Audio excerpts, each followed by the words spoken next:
Assalamualaikum warahmatullahi wabarakatuh. Alhamdulillahilladzi ahallal bai'a wa harramar riba. Wassalatu wassalamu ala manittaba'al huda. Amma ba'd. Pemirsa TV Muhammadiyah dan ayah bunda dimanapun berada, alhamdulillah di bulan suci yang mulia ini, di bulan Ramadan yang penuh dengan keberkahan ini, kita bertemu dalam satu episode yang kita namakan Netizen Bertanya dan Ustadz Menjawab. Ayah bunda sekalian, tema perbincangan kita adalah menggapai berkah dengan bermuamalah sesuai syariah. Berbicara tentang muamalah sesuai syariah tidak bisa dilepaskan dari para pelaku ekonomi syariah. Lembaga-lembaga ekonomi syariah seperti BMT dan koperasi-koperasi simpan, pinjam, dan pembiayaan syariah. Alhamdulillah saya sekarang berada di BMT Al-Falah Berkah Sejahtera. Ayah bunda sekalian, ada pertanyaan dari netizen tentang bagaimana sih kita menggapai keberkahan dalam kehidupan kita. Ayah bunda sekalian, untuk menjawab pertanyaan ini, saya ingin mengajak kita semua untuk merenungkan firman Allah Subhanahu wa Ta'ala yang ada dalam surat Al-A'raf ayat 96 dan surat Al-Jin ayat 16, di mana dalam kedua ayat tersebut Allah Subhanahu wa Ta'ala berfirman, A'udzubillahi minasyaitonirrajim, Bismillahirrahmanirrahim, walau anna ahlal qura amanu wattaqau lafatahna alaihim barakatim minas sama'i wal ard walakin kadzabu fa akhadnahum bima kanu yaksibun. Di ayat yang lain Allah berfirman, wa allaw istaqamu 'ala tariqati la asqainahum ma'an ghadaqa.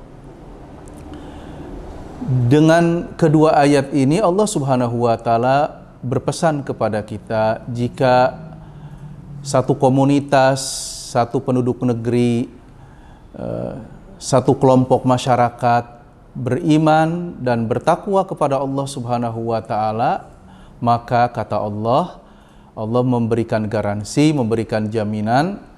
Kata Allah, kami akan bukakan kepada mereka keberkahan, baik yang datangnya dari langit maupun datangnya dari bumi.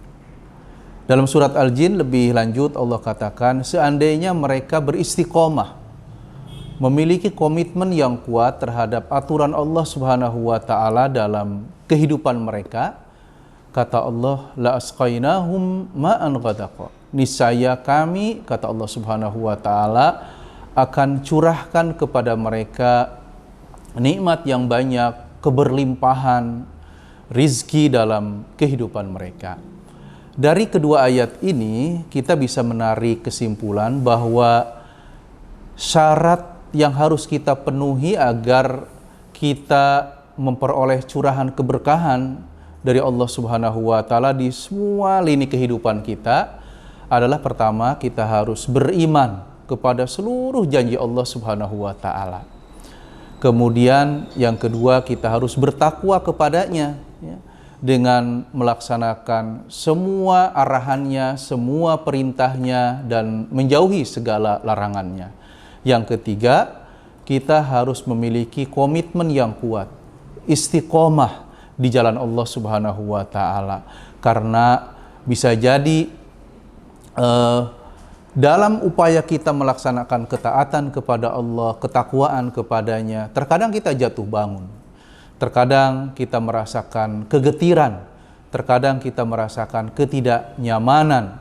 Tapi yakinlah, ketika kita terus melaksanakan ketaatan itu, maka Allah Subhanahu wa Ta'ala akan curahkan keberkahan itu, keberlimpahan itu kepada kita semuanya.